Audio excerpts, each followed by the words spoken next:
And Well, that was a lovely moment. This was at Newport, when Newport was Newport, and it started to rain heavily.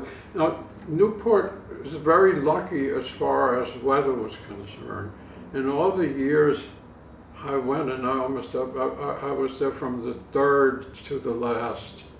I only missed two, the first two. Very little bad weather. But in this case, there was a sudden thunderstorm. And there was a parking lot there. This was still Free Body Park, and where the musicians would park their cars and stuff.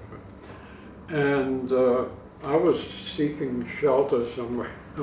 I had a view of this parking area there, and it's a car nearby.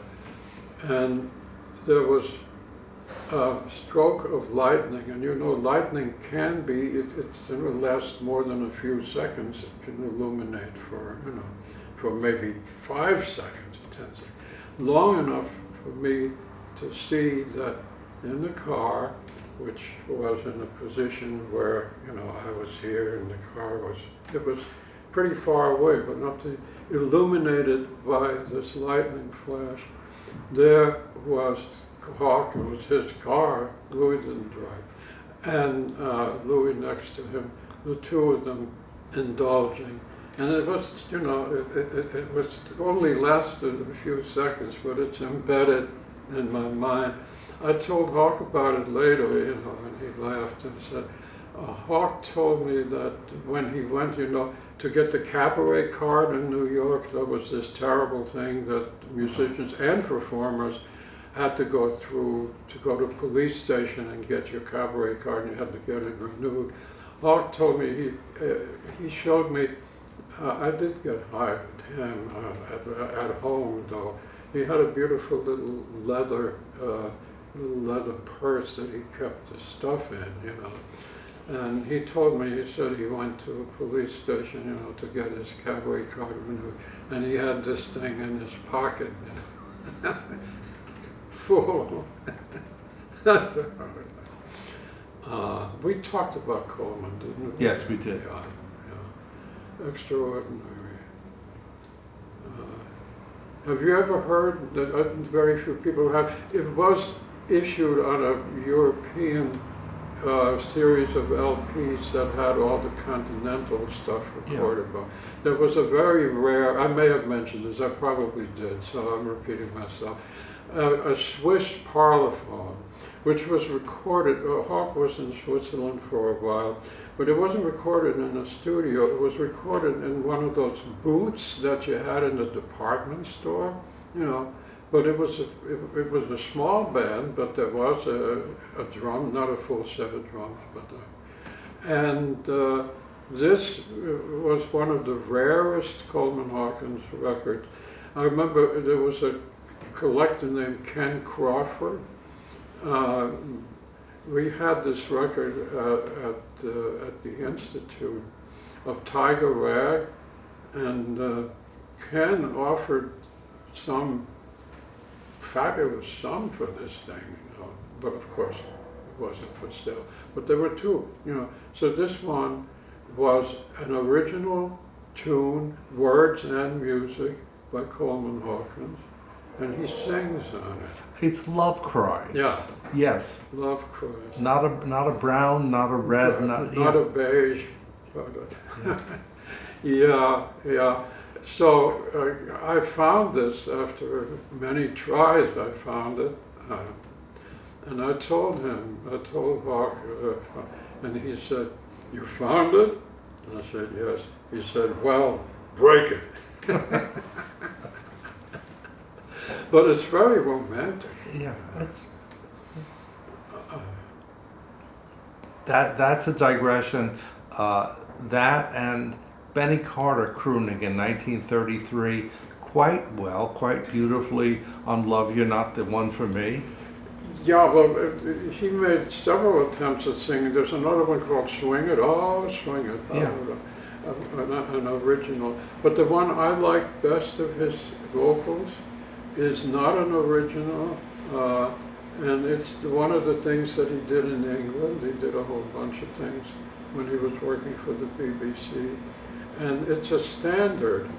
And now, with my stupid brain and old age, I can't remember. It's on the tip of my tongue. It's a standard.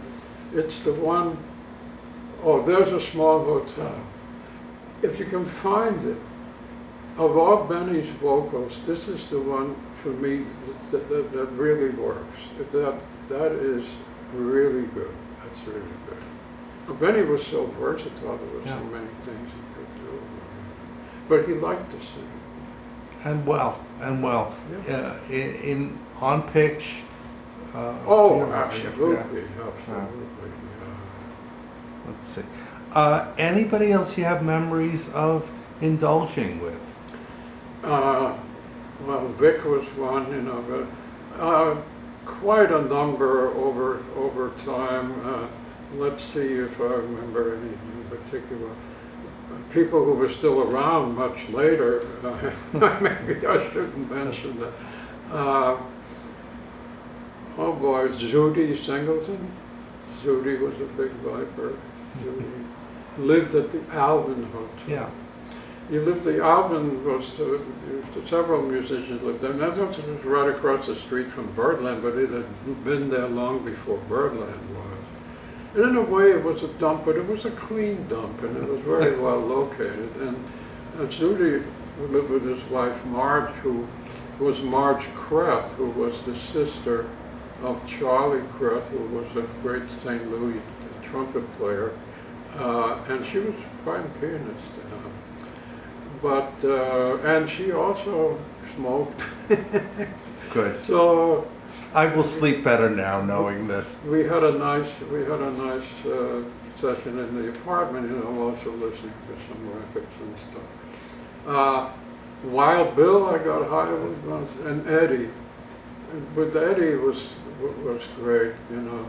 Eddie was such a, I love Eddie Condon. He was one of the really, really great people who did so much for the music. You know, some people who don't know about him, they tend to dismiss him.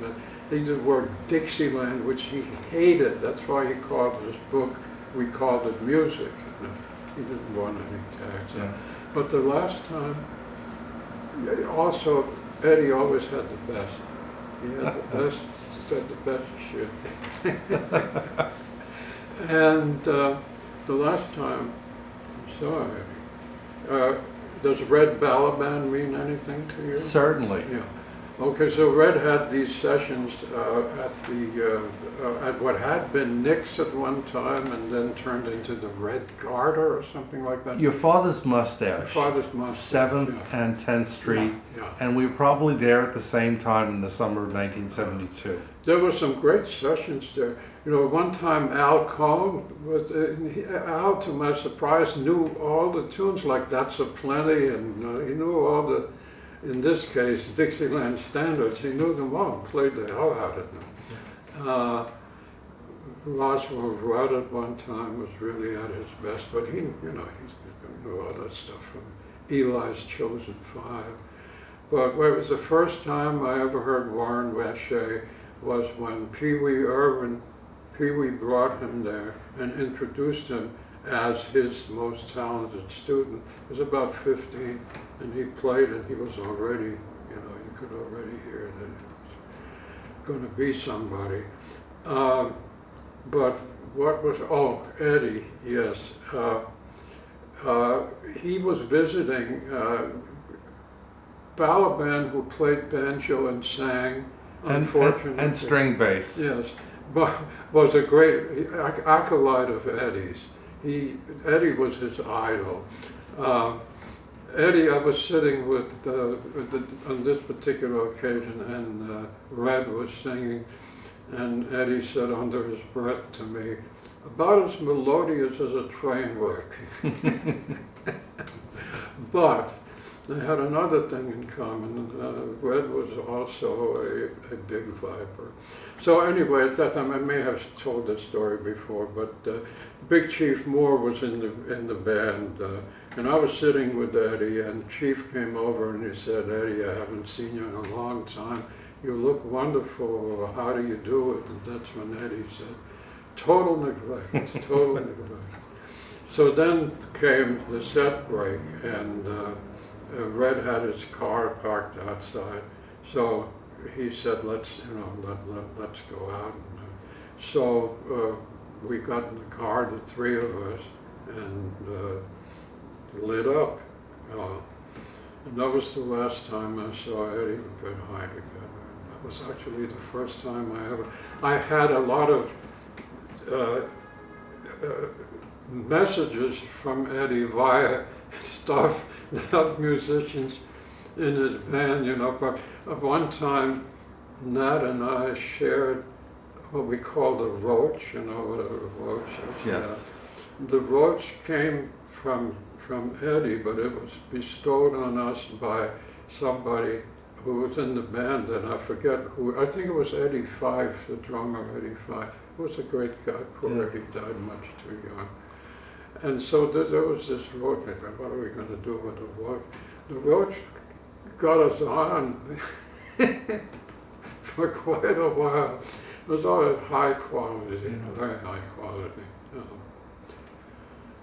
There was something about, musicians. I mean, I don't want to turn this into a thesis or anything like that. But there was something about musicians who smoked, who got high. I'm not saying that that's why they were great, but I'm saying that some of the ones who were really great did that. Make of it what you will. Got high with lips. Okay, one second.